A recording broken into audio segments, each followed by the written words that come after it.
Chapter 4 Daylight at Last. Cap'n Bill rubbed his eyes, lit a match, and consulted his watch. 9 o'clock. Yes, I guess it's another day, sure enough. Shall we go on? He asked.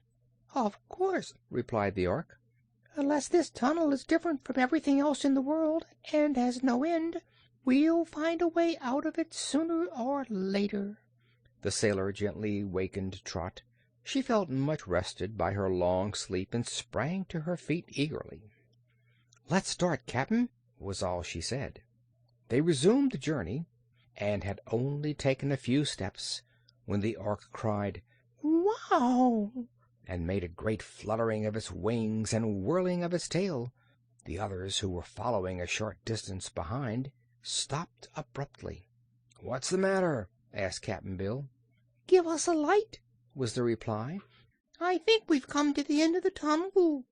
Then, while Cap'n Bill lighted a candle, the creature added, "If that is true, we needn't have wakened so soon, for we were almost at the end of this place when we went to sleep." The sailor man and Trot came forward with a light. A wall of rock really faced the tunnel, but now they saw that the opening made a sharp turn to the left, so they followed on by a narrower passage, and then made another sharp turn, this time to the right. "Blow out the light, Cap'n," said the Orc in a pleased voice. "We've struck daylight." Daylight at last! A shaft of mellow light fell almost at their feet, as Trot and the sailor turned the corner of the passage, but it came from above, and, raising their eyes, they found they were at the bottom of a deep, rocky well, with the top far, far above their heads. And here the passage ended. For a while they gazed in silence, at least two of them being filled with dismay at the sight, but the Orc merely whistled softly and said cheerfully, "That was the toughest journey I ever had the misfortune to undertake. Oh, and I'm glad it's over. Yet unless I can manage to fly to the top of this pit, we are entombed here forever." "Do you think there is room enough for you to fly in?" asked the little girl anxiously, and Cap'n Bill added, "It's a straight-up shaft, so I don't see how you'll ever manage it." "Were I an ordinary bird, one of those horrid feathered things, I wouldn't even make the attempt to fly out," said the Orc. "But my mechanical propeller tail can accomplish wonders, and whenever you're ready I'll show you a trick that is worth while." "Oh!" exclaimed Trot. "Do you intend to take us up, too?" "Why not?" "I thought," said Cap'n Bill, "as you'd go first and then send somebody to help us by letting down a rope." "Ropes are dangerous," replied the Orc, "and I might not be able to find one to reach all this distance. Besides, it stands to reason that if I can get out myself, I can also carry you two with me." "Well, I'm not afraid," said Trot, who longed to be on the earth's surface again. "Suppose we fall?" suggested Cap'n Bill doubtfully. "Why, in that case we would all fall together," returned the Orc. "Get aboard, little girl. Sit across my shoulders and put both your arms around my neck." Trot obeyed, and when she was seated on the Ark, Cap'n Bill inquired, "How about me, Mr. Orc?" "Why, I think you'd best grab hold of my rear legs and let me carry you up in that manner," was the reply. Cap'n Bill looked way up at the top of the well, and then he looked at the Orc's slender, skinny legs, and heaved a deep sigh.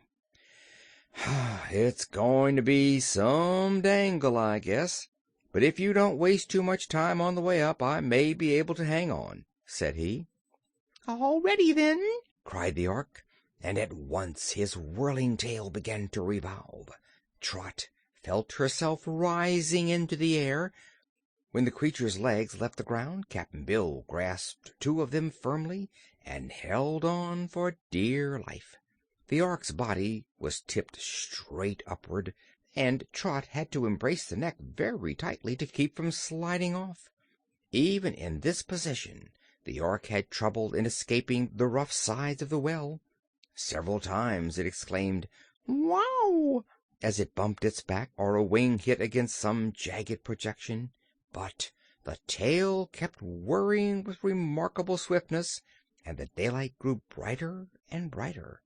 It was indeed a long journey from the bottom to the top, yet almost before Trot realized they had come so far, they popped out of the hole into the clear air and sunshine, and a moment later the ark alighted gently upon the ground.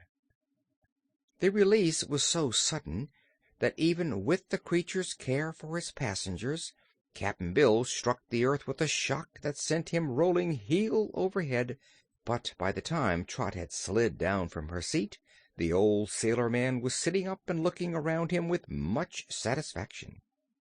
"It's sort of pretty here," said he. "Earth is a beautiful place," cried Trot. "I wonder where on earth we are," pondered the ark, turning first one bright eye and then the other to this side and that. Trees there were in plenty, and shrubs and flowers and green turf, but there were no houses. There were no paths. There was no sign of civilization whatever. "Just before I settled down on the ground I thought I caught a view of the ocean," said the ark. "Let's see if I was right." Then he flew to a little hill near by, and Trot and Cap'n Bill followed him more slowly. When they stood on top of the hill they could see the blue waves of the ocean in front of them, to the right of them, and to the left of them. Behind the hill was a forest that shut out the view. "I hope it ain't an island, Trot," said Cap'n Bill gravely. "If it is, I suppose we're prisoners," she replied. "Exactly so, Trot." "But even so, it's better than those terrible underground tunnels and caverns," declared the girl. "You are right, little one," agreed the ark. "Anything above ground is better than the best that lies underground, so let's not quarrel with our fate, but be thankful we've escaped." "We are indeed," she replied, "but I wonder if we can find something to eat in this place." "Let's explore and find out," proposed Cap'n Bill. "Those trees over at the left look like cherry trees." On the way to them the explorers had to walk through a tangle of vines, and Cap'n Bill, who went first, stumbled and pitched forward on his face. "Why, it's a melon!"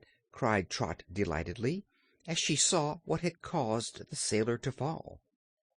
Cap'n Bill rose to his foot, for he was not at all hurt, and examined the melon. Then he took his big jackknife from his pocket and cut the melon open. It was quite ripe and looked delicious, but the old man tasted it before he permitted Trot to eat any. Deciding it was good, he gave her a big slice and then offered the ark some. The creature looked at the fruit somewhat disdainfully at first, but once he had tasted its flavor, he ate of it heartily, as did the others. Among the vines they discovered many other melons, and Trot said gratefully, "Well, there's no danger of our starving, even if this is an island." "Melons," remarked Cap'n Bill, "are both food and water. We couldn't have struck anything better." Farther on they came to the cherry trees, where they obtained some of the fruit, and at the edge of the little forest were wild plums.